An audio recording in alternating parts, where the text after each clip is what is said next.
에베소서 6장 1절 다 같이 한 목소리로 읽겠습니다. 자녀들아, 주 안에서 너희 부모에게 순종하라. 이것이 옳으니라. 아멘.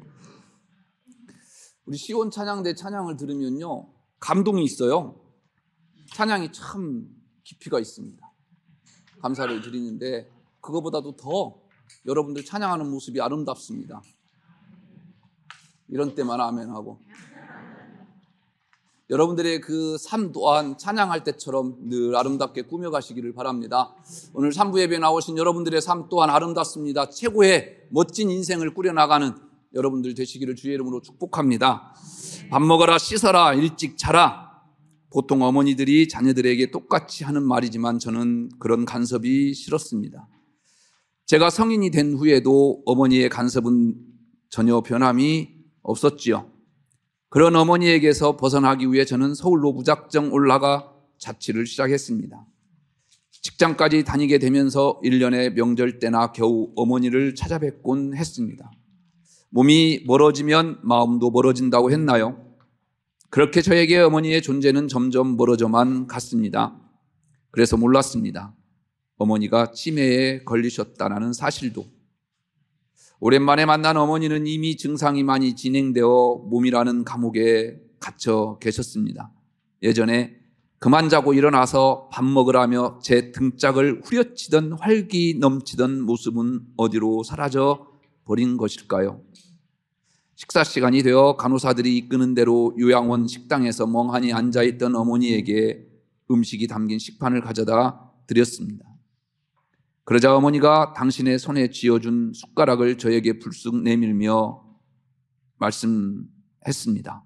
밥 먹어야지. 어머니 죄송합니다. 그때처럼 저를 때려주세요. 이 불효자를 때려주십시오. 다 너 잘되라고 하는 소리야. 어머니의 충고의 결과는 조금 틀릴 수도 있습니다. 하지만 그 따뜻한 잔소리에는 언제나 자식을 생각하는 당신의 진심이 담겨져 있었습니다. 우리 모두가 이 편지를 쓴 주인공이 아닐까요? 저도 어버이날 선물을 받는 부모가 되었습니다. 하지만 아버지, 어머니 말만 들어도 울컥해지는 이유가 어디 있을까요? 지난 1일에 근로자 날이라서 아이들 둘 데리고 어머니 모시고 아버님 모시고 어머니 면회 갔다 왔어요. 뵙고 올 때마다 참 마음이 무거워요. 솔직히 가기 싫어요.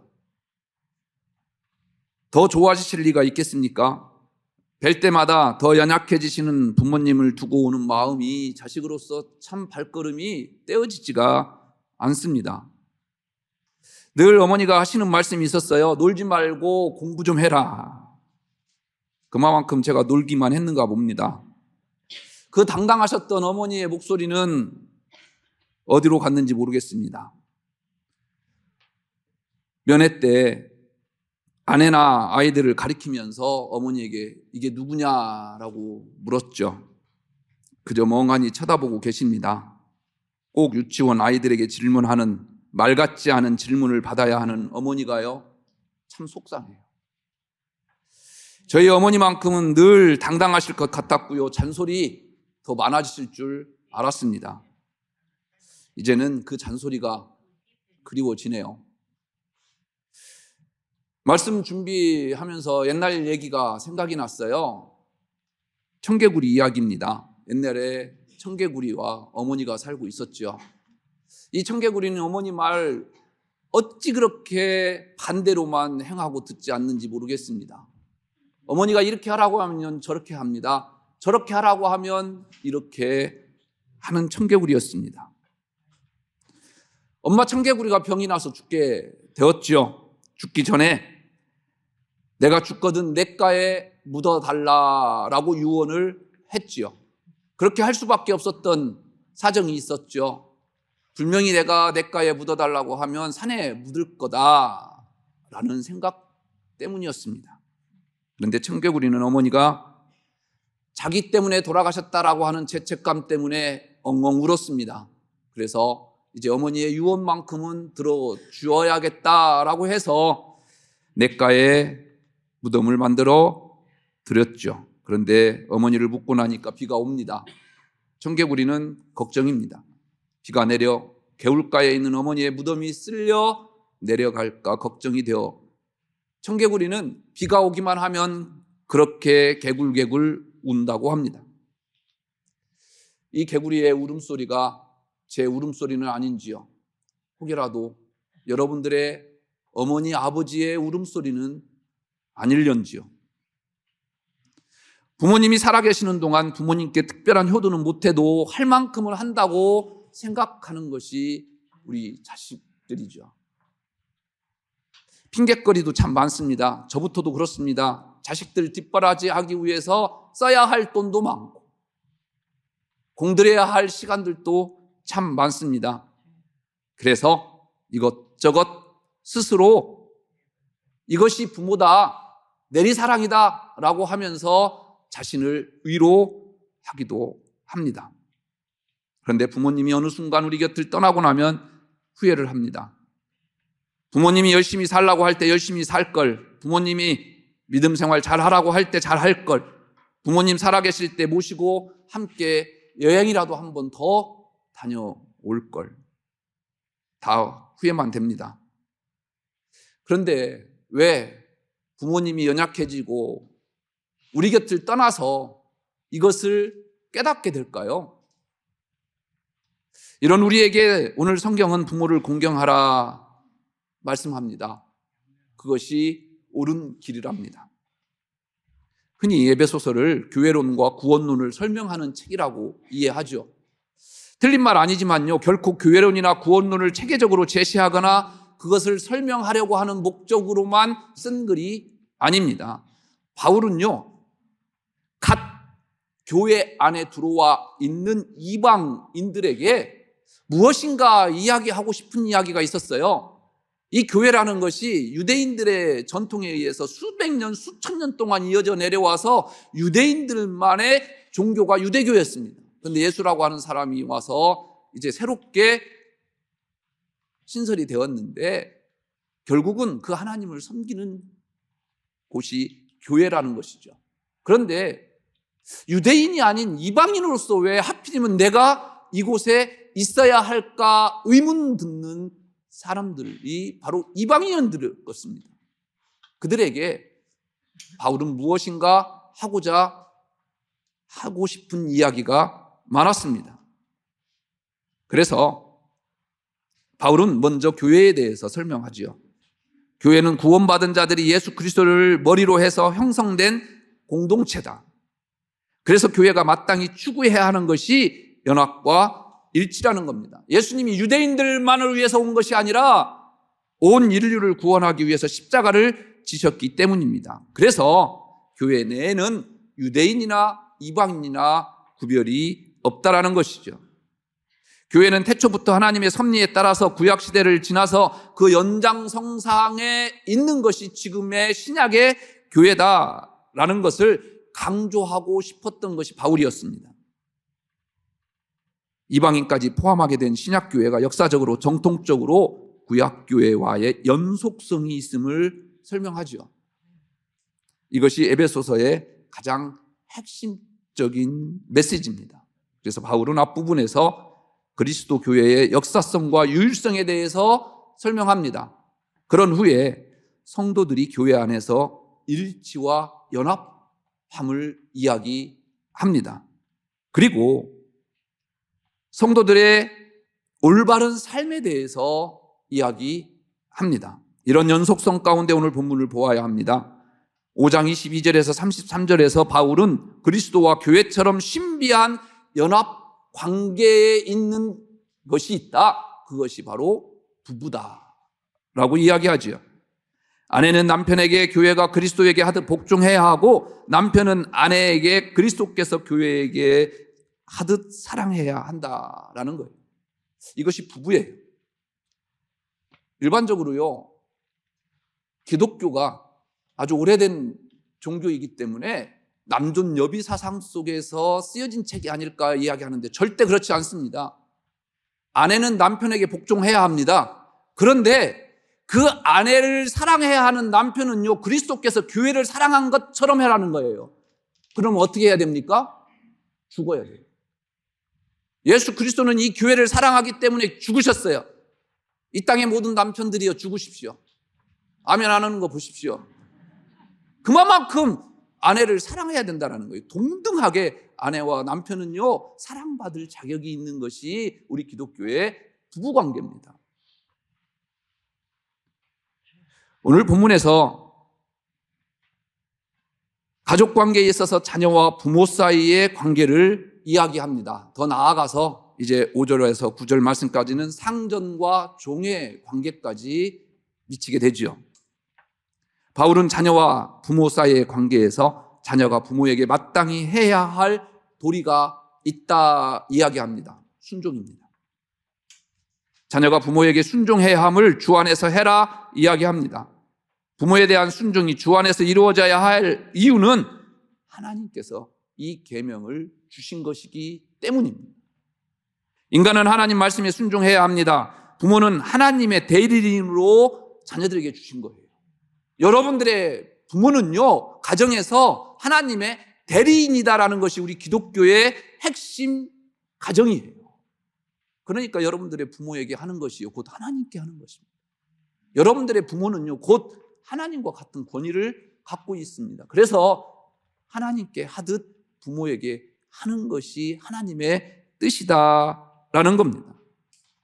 자녀들은 자신을 낳아주고 길러주는 부모에게 순종하면서 가족 간의 질서를 주신 하나님께 대한 순종을 자연스럽게 배워가는 것입니다. 순종해야 하는 이유를 오늘 본문은 그것이 옳다 이야기합니다. 부모님께 순종하는 것은 굳이 이유를 말할 필요 없습니다. 왜냐하면 누구나 다 알기 때문입니다. 말하지 않아도 누구나 다 안다라는 것은 그것이 곧 인륜이라는 말입니다. 인륜, 인간이면 당연히 지켜야 할 도리입니다. 더구나 자녀가 부모에게 순종하는 것은 하나님의 명령입니다. 그러니 그리스도인 자녀에게 순종은 마땅한 것입니다. 그래서 골로새서 3장 20절에서 부모에게 순종하는 것을 이렇게 표현하지요. 주 안에서 기쁘게 하는 것이다. 여러분들이 부모에게 효도하는 것을 하나님께서 기쁘시게 여긴다라는 거예요. 주 안에서라는 말은 그리스도 안에 있는 성도들의 도덕적 표준이 된다라는 말씀입니다. 부모께 순종하는 것, 곧 하나님께서 우리에게 주신 도덕적인 기준이다라는 얘기예요. 부모님의 말씀에 두말 없이 순종한 사람 하면 첫 번째 떠오르는 사람 있지요. 이삭입니다.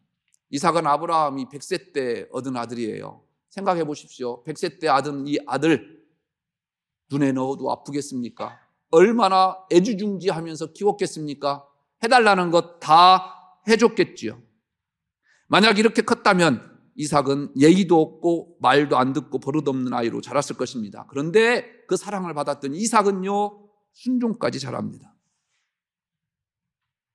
부모님의 말씀을 아주 잘 듣는 순종하는 아이였습니다. 아버지 아브라함과 번제를 드리러 함께 가지요. 종들이 지고 온 번제할 나무를 이삭에게 지게 해요. 지금까지 잘 종들이 지고 왔으면 끝까지 지고 가게 해야죠. 이제 모리아산 올라가야 돼요, 산으로. 그런데 아들에게 지라고 하네요. 이삭 입장에서 아버지에게 계속 지고 가게 하면 되지, 왜 이 어려운 짐을 내게 지우십니까? 한마디 할 법도 한데 이삭은 묵묵히 지고 갑니다. 그런데 정말 중요한 것은 다음입니다. 번제할 장소에 도착하자 아버지 아브라함은 단을 쌌습니다. 아들이 지고 온 나무 버려놓습니다. 그리고 이삭을 결박해요. 그런데도 아무 말 하지 않습니다. 지금 이삭의 나이가요, 15에서 17살 정도 됐다고 합니다.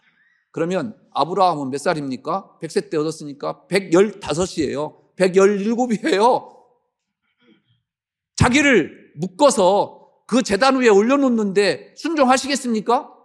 말이 안 되죠. 그런데요, 이 이삭은 가만히 있습니다. 제단 위에 자신을 올려놓는데도 반항조차 하지 않습니다. 손을 내밀어 칼을 잡고 자신을 찌르려 하는데도 말 한마디 하지 않습니다. 순종의 끝을 우리에게 보여줍니다. 누가 이삭처럼 순종할 수 있을까요? 사실 저는요, 이 말씀 드릴 자격이 없습니다. 아버지 어머니가 무슨 말씀하시면 꼭 토를 달고 불평불만 늘어놓았던 사람입니다. 그래서 요즘은요, 아버지 어머니가 제 눈치를 봐요. 일부 예배 끝나고 전화 드리는데도요, 제 눈치를 슬슬 보셔요. 제가 잔소리를 많이 하는가 봐요. 이런 제게 오늘 주님은 주 안에서 순종하라 말씀하십니다. 이것이 옳은 일이랍니다. 말씀 준비하면서 저는 많이 회개했습니다. 어머니 아버지에게 너무 미안하더라고요. 여러분들은 이 목사처럼 되지 마십시오. 내 생각과 다르더라도 부모님께 먼저 한번 순종해 보십시오. 우리가 순종한 것보다 부모님들은 우리를 보고 참고 견디고요, 또 참는 횟수가요, 수백 배, 수천 배는 많을 겁니다. 이삭의 순종을 보면서 인간의 순종 그 이상을 한번 생각해 봤어요. 예수님의 순종입니다. 이삭의 순종은요, 번제단 위에서 칼을 든 아버지께 모든 것을 맡기고 순종하는 모습, 거기까지예요. 그 다음은 하나님께서 칼을 든 아브라함을 급히 제지하시고 당신께서 준비하신 어린 양으로 번제를 드리게 하지요. 그러나 예수님의 순종은요, 거기가 끝이 아니었습니다. 십자가의 그 고통을 다 당하십니다. 그리고 죽기까지 순종하셨습니다. 예수님은 하나님 아버지 말씀에 죽기까지 순종하는 순종의 끝을 우리에게 보여주시죠. 예수님은 십자가를 지시기 전날 겟세마네 동산에서 아버지 하나님께 기도드립니다. 아버지여, 만일 아버지의 뜻이거든 이 잔을 내게서 옮기시옵소서. 그러나 내 원대로 마시옵고 아버지의 원대로 되기를 원하나이다. 아버지 하나님 뜻을 너무도 잘 알고 있는 예수님이시지만요, 십자가의 고통이 너무나도 크기 때문에 한번 투정한 건 해본 겁니다. 그러나 아버지의 뜻임을 확인하고 십자가를 지십니다. 이 순종은 너무도 큰 고통을 수반합니다. 너무나도 귀한 것입니다. 그래서 바울은 또 그 순종을 이렇게 표현합니다. 사람의 모양으로 나타나사 자기를 낮추시고 죽기까지 복종하셨으니 곧 십자가에 죽으심이라. 예수님의 순종으로 우리가 하나님을 아버지라 부를 수 있었고 또 우리는 그의 자녀가 되었다는 것입니다. 부모에게 자식은 언제나 첫 번째지요. 무엇을 하든지 부모에게 자식은 먼저입니다. 자신의 안위보다 자식을 먼저 생각합니다. 자신의 노년을 위해서 마련해왔던 퇴직금도 자식이 필요하다고 하면요, 내주는 것이 부모입니다. 그리고 자신은 자식에게 손을 벌리지도 못하지요. 오늘 말씀 듣고 또 퇴직금 다 털어주지 마십시오. 자녀들에게 절대 주지 마십시오. 아멘도 안 하네. 권사님 알았어요? 장로님 알았어요? 절대 주지 마. 절대 주면 안 돼요. 근데 부모 마음은 그렇다라는 거예요. 다 주고도 또 주고 싶은 것이 부모의 마음이지요. 그런데 부모의 이런 마음을요, 자식들은 알지 못해요. 알게 되면 그때는 부모가 안 계십니다. 그제서야 부모님의 사랑이 깨달아지고요, 부모님께 효도하지 못한 마음이 안타까워서 마음이 저려옵니다.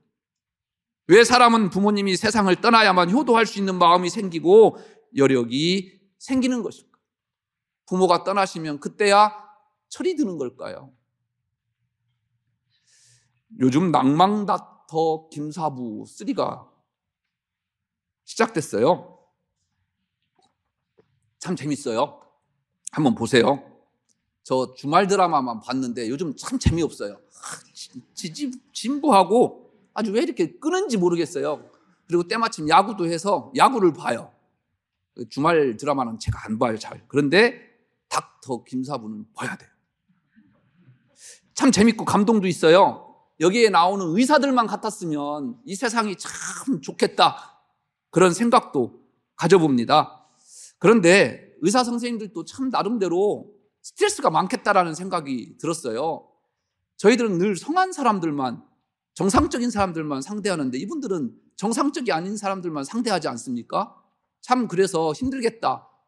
환자들을 사랑하는 마음 갖지 않으면 직업으로서 이거 좋지 않겠다라는 생각도 가져봤습니다. 지난주에 방송한 내용이에요. 한 빌라에 불이 났어요. 병원 응급실이 난리가 났죠. 수많은 사람들이 실려옵니다. 거기에 한 할머니가 의식을 잃고 실려오지요. 빨리 수술하지 않으면 생명이 위독합니다. 그런데 아들이 수술 동의서에 사인을 하지 않네요. 의사 한석규가요, 아들에게 소리쳐요. 조금만 지체되면 당신 어머니 죽는다. 빨리 사인해라. 그래도 아들은 망설이고 울고만 있습니다. 아들이 실직한 상태라 수술비가 없다네요. 이때 한석규가 소리치죠. 당신이 이 상황에 놓여 있다고 한다면 저 어머니는 당신처럼 주저하겠느냐.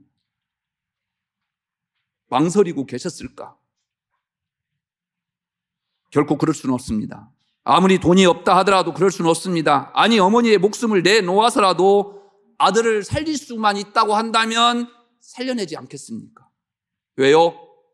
어머니니까, 아버지니까. 저와 여러분들은 모두 이 사랑을 받고 이 자리에 앉아 있습니다. 이런 우리에게 오늘 주님은 말씀하십니다. 주 안에서 내 부모를 순종하라. 이것이 옳으니라. 기도하겠습니다.